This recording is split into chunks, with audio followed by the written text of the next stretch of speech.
Welcome to queenon7.com. Today we're going to look at the electrolysis of brine. Before you do that, please like and share my videos. Electrolysis means you're actually going to split a compound into its positive and negative ions. I have already explained that in my previous two videos. Brine is one of the name we use that for the sodium chloride concentrated solution, that you have a high amount of sodium chloride in water. So whenever you see brine, it is actually sodium chloride solution and it's highly concentrated.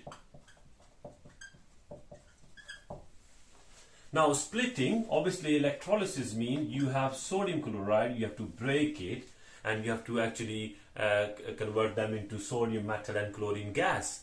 But we have a actually problem here because we are actually dealing with the solution, not with the molten form like we have done with the aluminum oxide. So I'm going to draw this and we're going to look at how we can actually deal with the 4 ions instead of 2 like in the molten form. So any obviously electrode which is connected with the negative terminal of the battery will carry negative charge and this one will be positive. This is called anode and this one is called cathode. Normally if it is a molten form, if it's like a pure sodium chloride, you will only have sodium plus ion and Cl negative ion after melting them.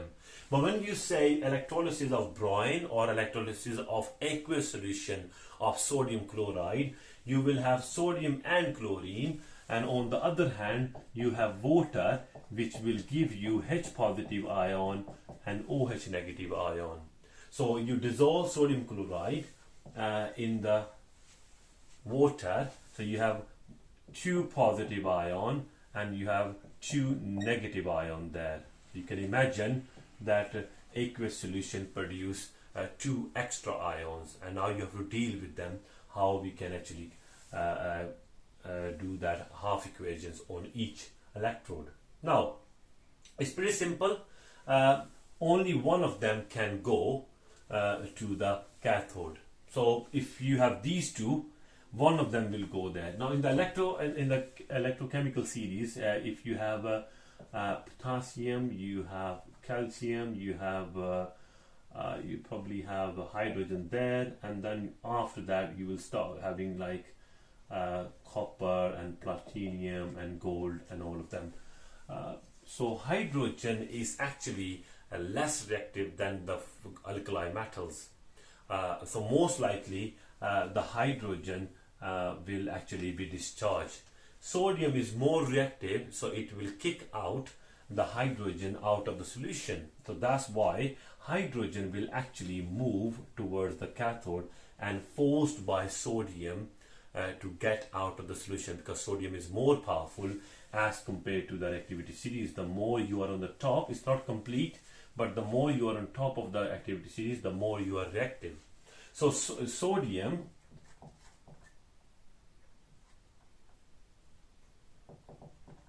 is more reactive.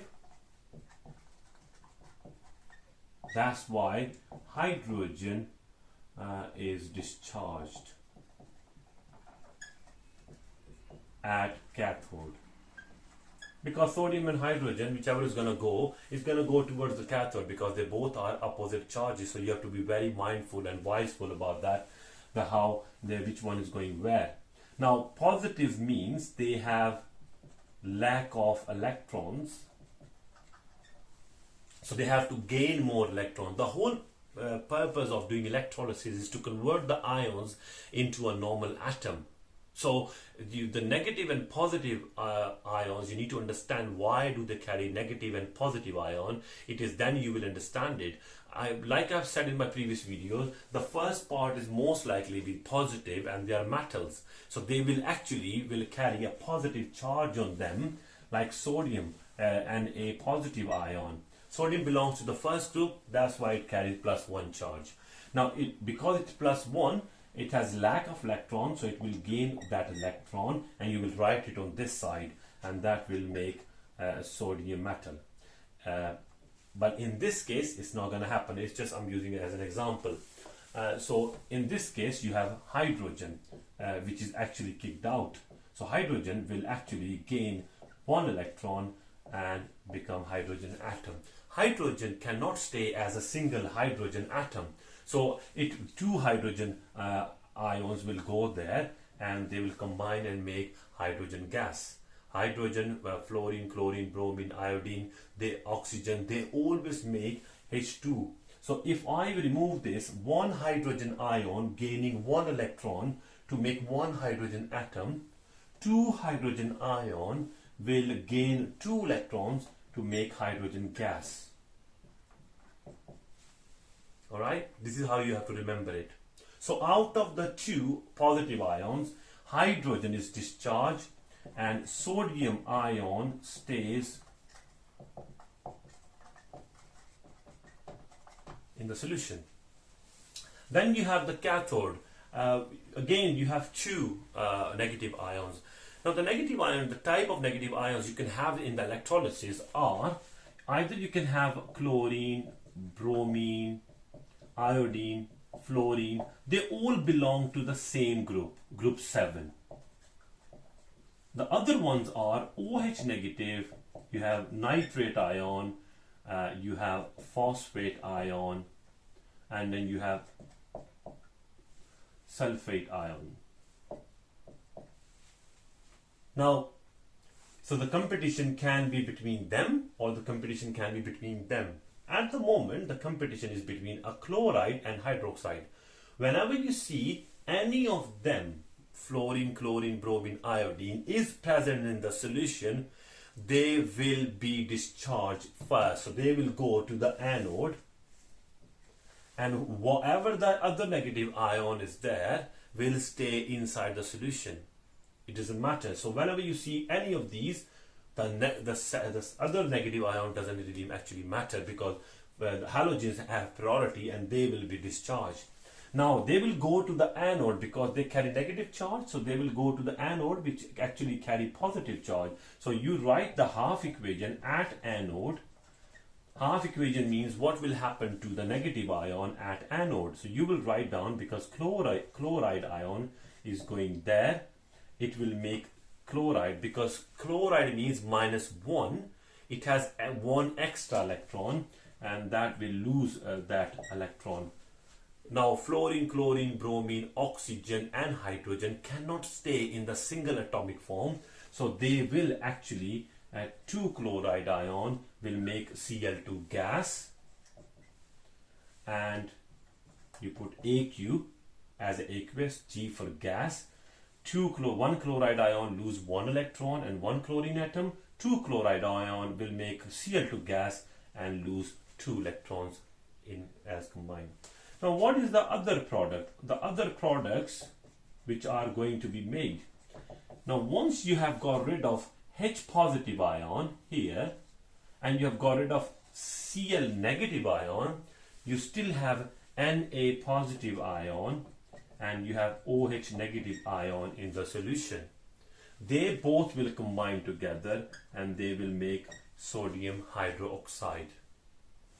And this is called the electrolysis of brine, or aqueous solution electrolysis.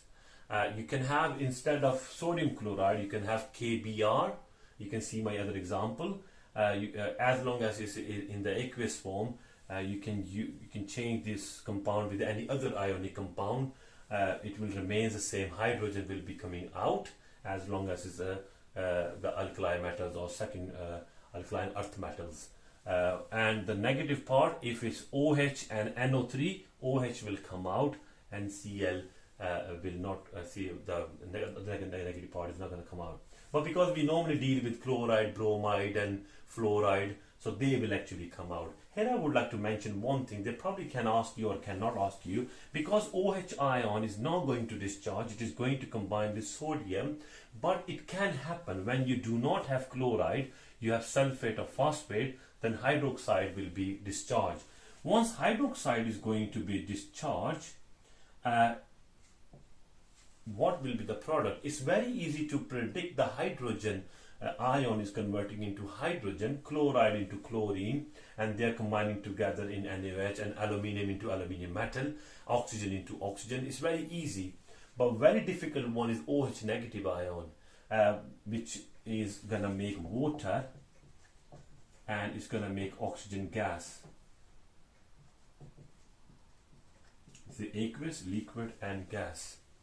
To balance it, 4 OH ion will make 2 water molecules and make oxygen, and 1 hydroxide will lose 1 electron, 4 hydroxide will lose 4 electrons. These electrodes, either you do electrolysis of aluminium oxide or you do electrolysis of any other way, you actually produce oxygen. Whenever you produce oxygen, it will consume that electrode. So this one will be okay, but this one will be consumed by the oxygen, and you have to replace this continuously because oxygen reacts with the anode. So that's a 1 mark question that you have to anode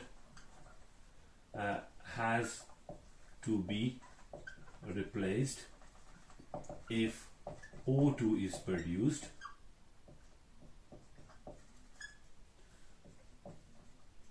because O2 reacts with carbon to make CO2 gas. Alright, thank you very much for watching the video.